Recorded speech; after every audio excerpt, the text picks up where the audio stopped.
Hi everybody, it's Sarah, and today I'm here to show you how to pot up some new single dahlia tubers I just got in the mail today. If you don't notice, behind me I have tubers that I overwintered that are already over about 15 inches high. So these guys have been taken off. They were topped just about a week ago, but I just got new tubers in the mail, and I'll show you how to pot them up as single tubers, not as the ones you get in a big clump. So sometimes those are a little trickier how you want to do them. So let's go inside and do it up. Hello everybody, I have got my newly arrived dahlia tubers that arrived today in the mail, and I just wanted to show you what kind of supplies you're going to need to start potting these up. So these just arrived today. They're packaged in the, looks like a peat moss growing mixture. I have 8 different varieties in this bag that are stamped individually with their names, and I hope that they're printed well because I will have trouble deciphering what they are. But when you're going to plant them up, you also need some other supplies. You're going to need tags to label them, because obviously once the tuber starts going under the soil you won't be able to see. A permanent marker to label your labels. You're going to need a 10% bleach solution, which should be made up within a day of using it and stored in the dark. A lot of people don't realize that bleach solution, you should make it up like the day you're going to use it, and make it up in small quantities. Don't make a huge thing of it, because it only lasts for a day at full potency and then starts going down in potency very quickly. It has to be stored in the dark. You should always label it with the date. Always really point out that it's bleach solution, not water or something that you wouldn't want sprayed on you inadvertently. We're also going to need our tools for maybe cutting off some dead debris and roots. So I've got a couple different pairs of snippers here, and the bleach of course is used to disinfect the tools between tubers, because these tubers come from a large dahlia farm.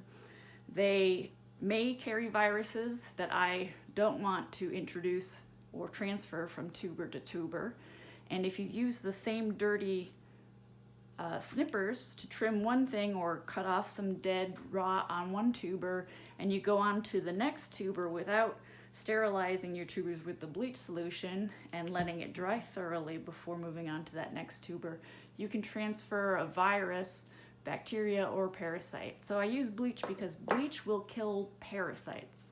So the funguses that we think of that can cause different types of rot. Alcohol and hydrogen peroxide will kill viruses, but if you want to kill funguses too, which we know are also in the soil and on tubers, and I don't know where this soil's been, right? It's been on the ground, maybe, probably not, but it's, I mean, look at this. This is a swingers party of tubers in here. So I have to treat them all like, you know, you need to use protection. Next thing you're going to need is your potting up trays. Now, depending on the size of the tubers, I have found good use of these 5-inch square, 2-inch deep disposable trays that fit, you can fit 20 in a standard 10 by 20 tray. So when tubers are small enough to lay diagonally, horizontally, I'll use these. But sometimes you get tubers that are odd shaped or too long. Sometimes they're too long, you have to use something like this. This is a 7.5-inch azalea pot that's about 6 inches deep. This is about a 4.5-inch deep by 5-inch round pot as well, which I use. But obviously these are better quality pots. You don't want to blow through them if you don't have to. So to start the show off, let's first take a look at, I'm going to clear off any unnecessary things. We don't want to contaminate stuff with the dirt from the new place as much as possible. So we'll open up our bag here. What goodies do we have? And I try not to spray dirt. I am wearing gloves. Gloves are a good thing when dealing with any soil. These are disposable gloves, but you could wear gardening gloves. If I find a rotted tuber, I like using disposable gloves because I can just take them off, throw them in the trash, put on a new pair of gloves and not worry about contaminating my next pair of gloves. So what's the first beauty we pull out here? I'm also wearing an apron, which you might find to be helpful as well. So there we go, we got an eye. That's great. This one, if I can read it, is cheers. I'm gonna feel it quick to feel how firm it is. If I'm concerned about rot in any area, this one feels good and firm. This is a chunky tuber, but the eye is right there. So I think we can do well with one of our 5-inch pots here to start. So what I do with these is I lay them pretty close. I keep the crown elevated when I plant them. And I'll show you here.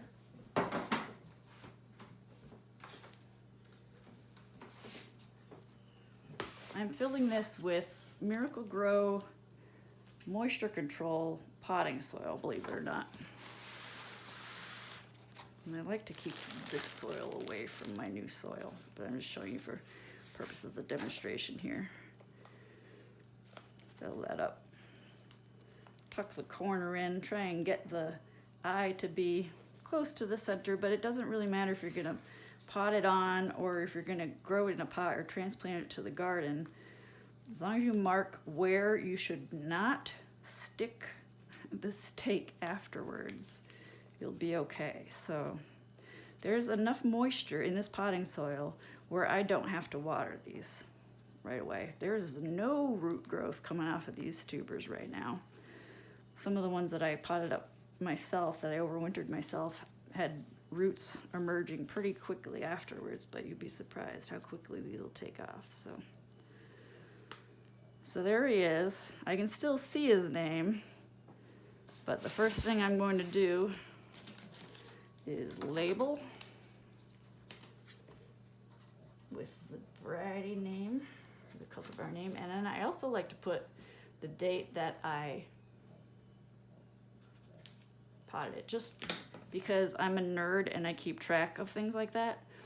And then I also mark, you want to kind of mark where it's going to be safe to stick the support later. So you can either put it in now, like, you know, right next to, you know, in a safe place where you know you can take the tag out and put a cane in later and not squish the tuber. Or right now, since this has got probably, you know, a couple weeks to go before it really shows growth, I will stick it in the side like that. I will maybe mist this a little bit, but this guy is ready to go into the tray. And again, you see the eye, and you want the eye to be oriented upward, but the eye will always find its way toward the sun. It's more important that this crown not get too wet or start rotting first. So I keep that elevated for the first week or so. So there's one. Beautiful. All right. Let's move on to a different tuber and see. It's tuber number 2. It was the big one. It was a big one. Doesn't help that it's covered in pig pen here. Jesus, can I even read that? Oh my gosh. Okay, I think this is Marn. I hope it's Marn. Looks like a bad tattoo somebody got, and this is what it looks like at age 76. All right, so if you be careful, you know, they're supposed to send you tubers that have good eyes on them or signs of eyes. Sometimes they break off during shipping. So there's a few bulges on here, but no good sprout yet, I would say. Feeling the tuber, it feels okay. I think what I'm gonna do is I'm gonna put this in my collection of of incubating tubers. So I have incubating tubers that have not yet sprouted eyes.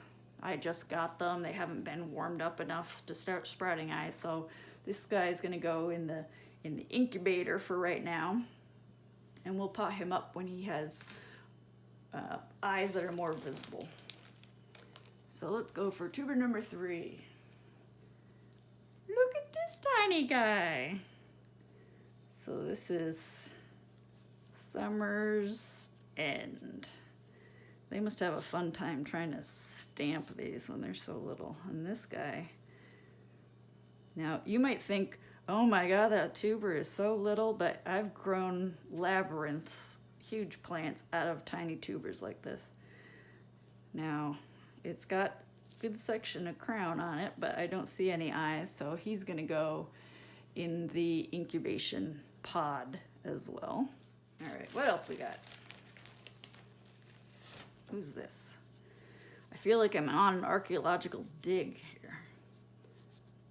This is Tapioca. This was a free gift. Somebody is shooting off fireworks. At least I hope so. I don't think I live in that dangerous a neighborhood. And again, we don't have a good eye on that, so he'll go in the incubator. Next, we have Southern Comfort, Gentleman, Hurricane, Legislator, Belle, Southern Belle. Ah, yes. Okay, I feel a little something in here. So sometimes if you feel something, don't go scraping around in there really aggressively because you could snap it off. You could blow, but I know the dust's gonna go everywhere. And you could also get a paintbrush that you haven't used before and scrape away some of this to make it easier for light to get to the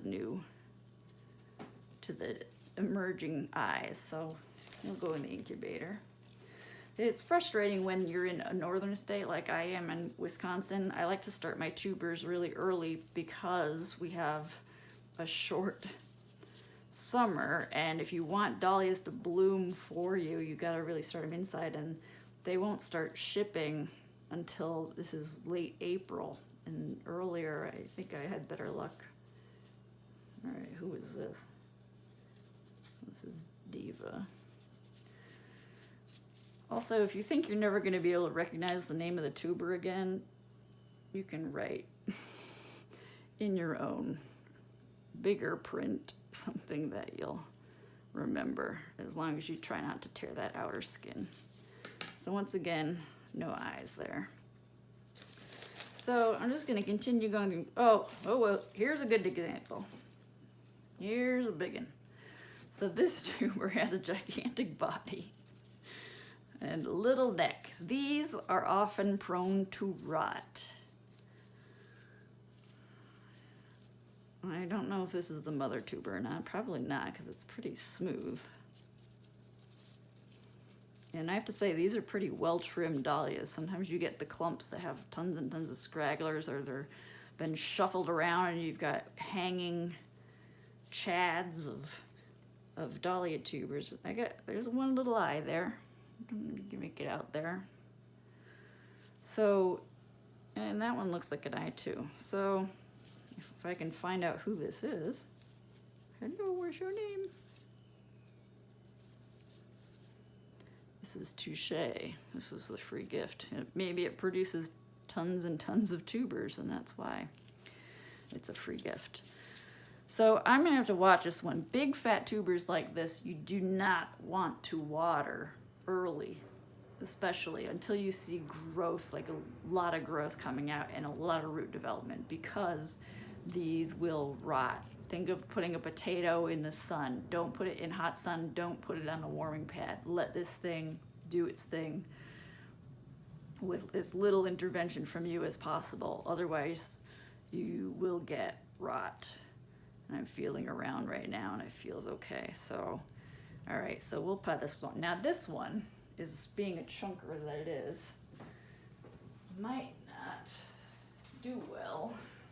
Now if I put it in here, it's pretty much taking up whole thing, right? Okay, so maybe it would do better in one of these where it has some more room for water to drain around it, but that head can be elevated. So I think that's what I'm going to do with this one. I'm going to pot this one up in one of these 5-inch by 6-inch pots, or 5.5 square pots, and really I'm going to sink it down so there's some soil underneath the roots. Find my eyes and try and keep them oriented upward and in the center of the pot. And I'm not going to put a lot of soil around this right now.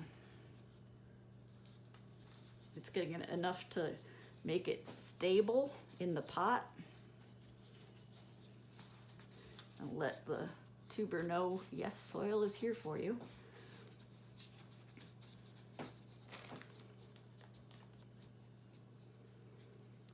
But